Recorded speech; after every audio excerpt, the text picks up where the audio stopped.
And before we dive into the article and comment about Shakira, I have to say something. I have to sing a song because check it out, my Spanish. Estoy aquí queriéndote, cambiándome entre fotos y cuadernos, entre cosas y recuerdos que estoy enloqueciéndome, cambiándome por cada mía esta noche por el día que nada le puedo yo hacer. I nail it. Admit it. Shakira accuses a Spanish tax agency of underlying sexist prejudices and trying to publicly burn me at the stake. So let's talk about this article and actually understand why what she's saying is partially a lie. There's nothing to do with sexism, it's just the state trying to rob you. That's the true reality. So let me read the pain points for you, like the main points for you, because this article here deals with this issue that happened with her. But firstly, she claims that the Spanish tax agency manipulated her tax residency and acted with underlying sexist prejudices. So what I think about it, it turns out that in Spain, if you live in Spain, if you already live in Spain, if you know Spain, they got higher taxes there, okay? It's not a good country to live. If you want to live in a posh place, that's okay for you. If you have money to do so, do it. But, I mean, if you have the freedom to choose the place to go, don't go to Spain because they're very dictatorial there. They charge a lot of taxes. I don't know why Shakira lives there.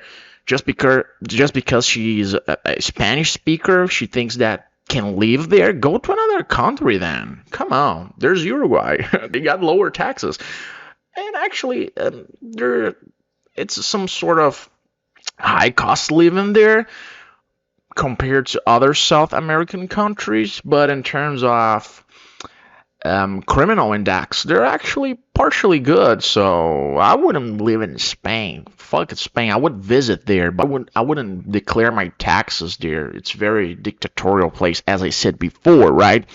And the media spectacle is that Shakira, she argues the tax agency was more interested in the media coverage than ensuring a fair process, framing her as evading taxes. So that's another thing that should shift. It should shift the relationship between state and payers and taxpayers. Why am I saying that? It's because the state, they should be our client, not the other way around, but they treat like if we were bandits. Like they're treating her like if she was some sort of bandit or something, like a thug, or like she did something wrong. They should serve her because she's paying. If they don't agree with her, she should change the country. That's the mentality. Especially her, because she has the potential to change the country. It's not like she has a company that solely has to be located in Spain. Like, she doesn't have a physical product. If she had that, it will be a different thing. But since she has the option, she shouldn't complain. She should just go away and try something else. Go to another country, man. Like, why you don't understand that? Like, treat the state as if they were our clients, because that's what they supposed to do. They supposed to be our clients, and that's all. So is from 2012 to 2014 tax offensive. Okay, so Shakira admitted to a tax offense and paid a fine, but insists it was to protect her children, not an admission of guilt. Yeah, so that's another thing. I heard about this fine, that she lives there for 10 years, and she actually was practically living on a break even because she was paying those fines and stuff. Yeah, she should just go, as I said before. That's the reality. And there's a tax residency dispute, and she maintains that her time in Spain was due to her relationship with Gerard Piqué, not a desire to establish residency. For a man, you're making decisions for come on, a partner? Oh, come on. Just go away. You're both rich, probably. You don't have to live there. Just go, okay, just go there as a tourist. You can be there for what, like 6 months or something as a tourist? Or, or create another European citizenship and just visit him. There are another ways to do it. And there is this accusation of bias. So she highlights sexism, arguing that an American man in her position wouldn't have faced the same assumptions about residency.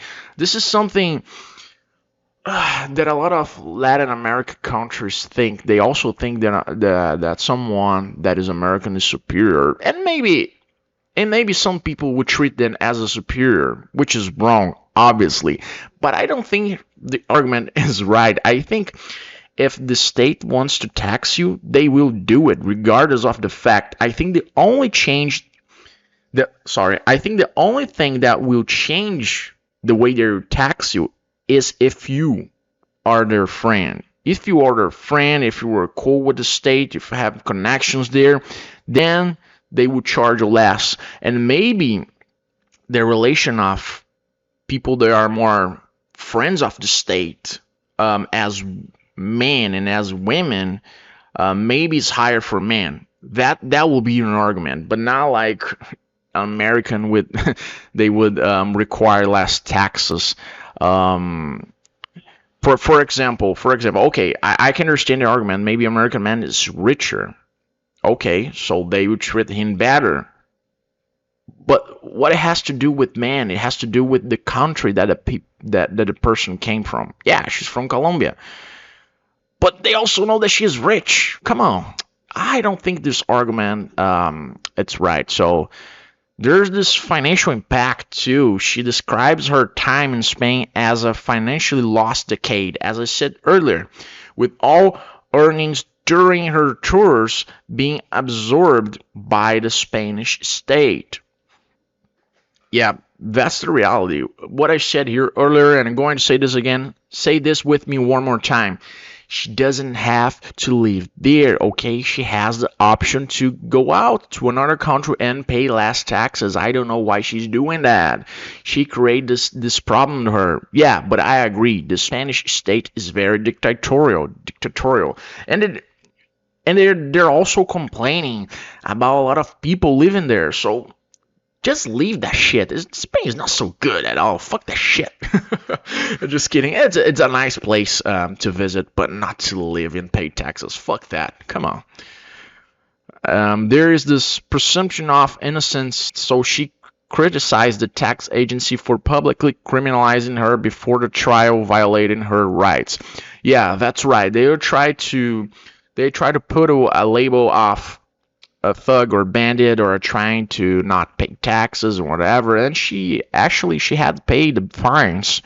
So I don't think that will be her fault. I think the state in Spain, they're very dictatorial. Like, come on, bro.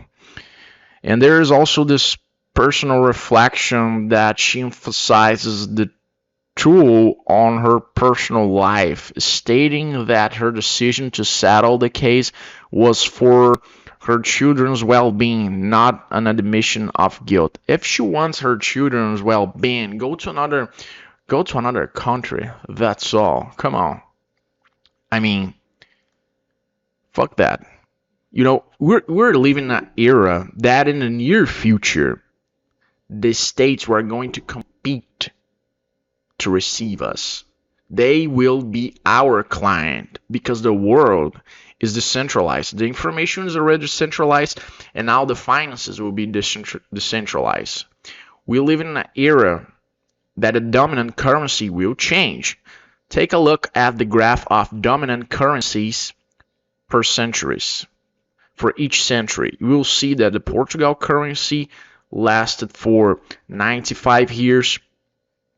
Then the Spanish currency, the Spanish real, lasted for 110 years.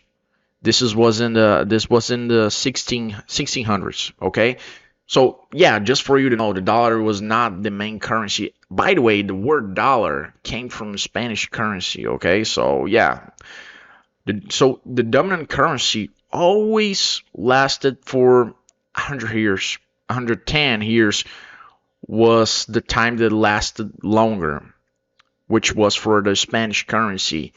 And then we had the French, then the British pounds, and the 1900s or 1800s to the 1900s. And since 1920, the U.S. currency is the main currency. Okay, and what do I mean by that? I mean that it's almost like in 2030 will be like 110 years of the dollar being the main currency. They will break this record. Okay, I would assume that. I would give the point to the dollar currency, but they're coming to an end, to a soon end, and we got Bitcoin there. Which currency do you think will be the next dominant currency? You see, so we're going to have the centralized information that we already have. We don't have like a main media doing the news. I'm doing the news here and telling my outrageous opinions that no one during a television show would say something like I'm saying here now. And then we would have the financial freedom, the decentralized solutions. Yeah, but that's the reality. That's what we can learn from this article, okay?